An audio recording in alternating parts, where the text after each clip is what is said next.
اور اس کی آواز کو وداؤٹ کسی شک و شبے کے سیکنڈ کیا جاتا ہے، اس کو پورا وزن ڈال کے اس کو تولا جاتا ہے.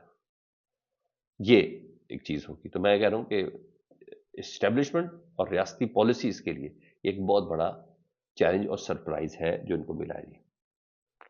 ادھر ہماری حالت دیکھ لیں، ہمارے وزیر دفاع خواجہ آصف صاحب جو ہیں، ایک ایٹمی ملک کے وزیر دفاع، یہ ذہن میں رکھیں، ایک ناقابل تسخیر ایٹمی ملک کے وزیر دفاع، وہ کہتے ہیں، اتنے بے بس ہیں، وہ کہتے ہیں جو افغانستان کے شہریوں کو، طالبان کو جو سیٹلمنٹ کی بات تھی نا، وہ عمران خان صاحب کی حکومت، جنرل باجوہ اور جنرل فیض کی تینوں کی انڈرسٹینڈنگ کیسے تھی.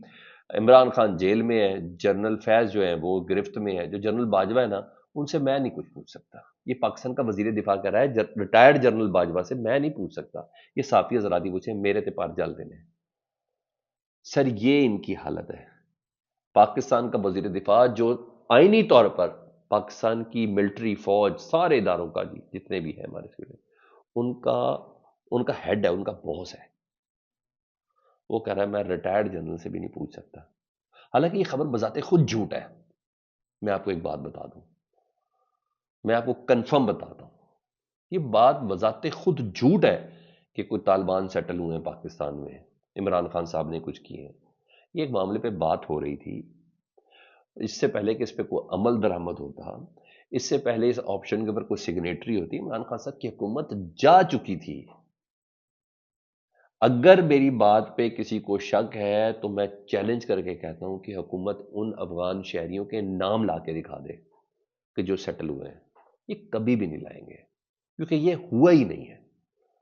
یہ صرف اور صرف ایک پروپیگنڈا ہے جس میں سے ہوا نکل چکی ہے. بہرحال ہمارے وزیر دفاع صاحب ہیں، یہ ایک وزیر ہیں، وہ کہتے ہیں نہیں بھائی، جس کا بھی تعلق رہا ہے گیٹ نمبر 4 سے، ساڈے ہاتھ پیر سب کچھ سڑ جاتا ہے اس کے ساتھ. دوسری اور سنیں جی، یہ ہماری تاریخ کے سب سے بے بس وزیر دفاع ہے. اور ایک اور وزیر دفاع بھی ہے، ہاں انہوں نے یہ ضرور کہہ دیا ہے خواجہ آصف زانے کے پی ٹی آئی 4 بار حملہ کر چکی اور پھر اب حملہ کرنے کی تیاری ہے عید کے بعد، تو اب ان کے ساتھ ہم مزاحمت کریں گے. وہ ادھر ہی سی جو گے ہمارے وزیر دفاع. اور ہاں، مجھے رانا ثناء اللہ صاحب، جی ہاں، وہ بہت زبردست بات کرتے ہیں. رانا ثناء اللہ صاحب سے پوچھ لیا نا ندیم ملک صاحب نے اپنے پروگرام میں، انہوں نے کہا رانا صاحب ذرا تھوڑا سا، کیونکہ کسی نے بھی پرویز خٹک کو مبارکباد نہیں دی، کسی بھی شخص نے پرویز خٹک کو مبارکباد دی، اور وظیفہ اس کو کوئی پروفائل بھی دی پرویز خٹک کو ملا. شاید کہا جا رہا ہے کہ خبریں چل رہی ہیں کہ شاید وہ کہہ رہے ہیں کہ مجھے داخلہ کی کوئی مشیر بنا دیں، وزیر داخلہ کو. میں بھائی آلریڈی کافی نہیں ہے، آلریڈی کافی نہیں ہے ہمارے محسن نقوی صاحب، آپ کو مشیریت چاہیے داخلہ کی تاکہ آپ کریک ڈاؤن اپنے غصے شصے نکال سکیں. بہرحال وہ محسن نقوی صاحب کافی، اگر مل بھی جائیں تو ایک اور 11 ہی ہو جائیں گے، اور کیا چیز ہے، وہ بھی انہی کے ہیں، وہ بھی انہی کے ہیں. کیونکہ میں نہیں کہہ رہا، یہ اس کی تصدیق کر رہے ہیں پرویز خٹک صاحب کو وزیر بنانے کا فیصلہ مسلم لیگ نون کا نہیں ہے. یہ رانا صلی اللہ علیہ وسلم پروگرام میں کہہ رہے ہیں کہ پرویز خٹک صاحب کو وزیر بنانے کا فیصلہ، مشیر بنانے کا فیصلہ مسلم لیگ نون کا نہیں. تو بھائی کیا پیپلز پارٹی کا فیصلہ ہے؟ کیا ایم کیو ایم کا فیصلہ ہے؟ تو سیدھا سیدھا وہ بتا رہے ہیں کہ بھائی یہ اسٹیبلشمنٹ کا فیصلہ ہے. اسی طرح جس میں وہ کہتے ہیں کہ بھائی جان محسن نقوی وزیر اعظم بھی بن سکتا ہے. اسی طرح جس میں وہ کہتے ہیں کہ پی سی بی میں لوگ چیئرمین آتے ہی نوٹ بنانے کے لیے ہیں. اسی طریقے سے کہتے ہیں کہ جس کا کام اسی کو ساجے. یہ ساری باتیں مجھے رانا ثناء اللہ صاحب نے بتائی ہیں نا، تو میں آپ کے ساتھ بات کر رہا ہوں، یہ انہوں نے بتائی ہیں. انہوں نے کہا یار انہوں نے سانو دیتا ہے کہ بنائے، اس کو بنانا ہے، اس نے بڑی خدمات دی ہیں، اس نے عمران خان صاحب کے خلاف گواہی دی ہے، اس کو اس کا اجر دینا ہی دینا ہے. سیدھا سیدھا وہ یہی کہہ رہے ہیں. اور کیا چیز ہے؟ ہاں، جس بندے کو سخت ریزرویشن تھی، میں ذاتی طور پر پسند کرتا ہوں جی اختیار ولی صاحب کو، ان کی سیاسی خدمات کو اپریشیٹ کرتا ہوں جی. جس بندے کو نوشہرہ سے تھے اس کو اگنور کیا گیا، کل سب میڈیا پہ بڑا ہائی لائٹ ہوا، ان کے گلے شکوے بھی ہائی لائٹ ہوئے کہ بھائی یہ تو میرے لیڈر کو گالیاں دیتا ہے پرویز خٹک، یہ تو میری لیڈر کی بیٹی کو گالیاں دیتا ہے پرویز خٹک، اس کو کیسے آپ لوگ مشکل لگا سکتے ہیں؟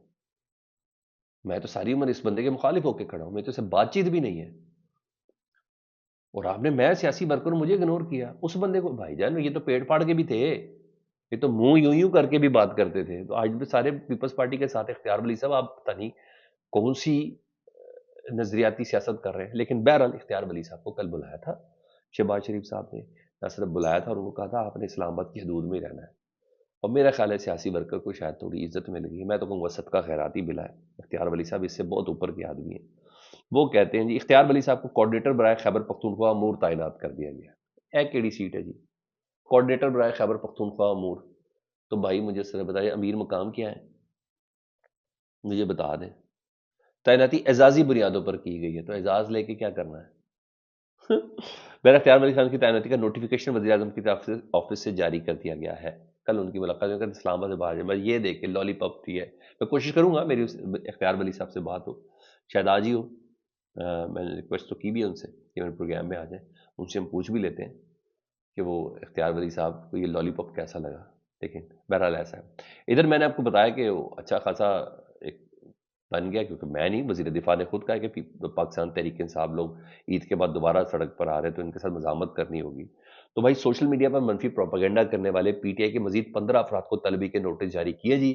وفاقی حکومت کی جانب سے قائم کردہ جے آئی ٹی نے سوشل میڈیا پر منفی پروپیگنڈا کرنے پر پاکستان تحریک انصاف کے مزید 15 افراد کو طلب کیا. 15 افراد کے نام سنے جی: بیرسٹر گوہر علی, چیئرمین پاکستان تحریک انصاف; سلمان اکرم راجہ; رؤف حسن; سید فردوس شمیم نقوی; محمد خالد خورشید; میاں محمد اسلم اقبال; محمد حماد اظہر. جی ہاں, طلبی کے نوٹس وصول کرنے والوں میں اون عباس, عالیہ حمزہ ملک, محمد شہباز شبیر, وقاص اکرم, کنول شوذب, تیمور سلیم خان, اسد کیتھر شاہ فرمان شامل ہیں. جی آئی ٹی کے پاس ان افراد سے پوچھ گچھ کے لیے کافی شواہد موجود ہیں, ذرائع بتا رہے ہیں جی. اور جی آئی ٹی ان افراد کے خلاف ریاست مخالف پروپیگنڈے کی تحقیقات کرے گی. ان تمام افراد کو بذریعہ نوٹس 7 مارچ, جی ہاں 7 مارچ آج جی دوپہر 12 بجے جی آئی ٹی کے سامنے طلب کیا گیا ہے. اور ان کے اوپر انسپیکٹر جنرل پولیس اسلام آباد کی سربراہ میں رضوی صاحب جی, انہوں نے ان کے ساتھ انکوائری کرنی. مقصد قانون کے مطابق ملوث افراد کے خلاف قانونی کارروائی کی تجویز کرنا ہے. اس سے پہلے 10 ارکین کو بھی طلبی کے نوٹس جاری کر چکی ہے. تو سر وہ کریک ڈاؤن, اون عباس پبی کی گرفتاری, یہ سب اب چیزیں ہوں گی. تو رمضان قریب آ رہا ہے نا, تو ان کو پکڑنا بہت ضروری ہے. یہ ہو رہا ہے سر. فیڈ بیک سے متعلق ضرور آگاہ کریں. اپنا بہت زیادہ خیال رکھیں. اللہم صلی علی محمد و آل محمد.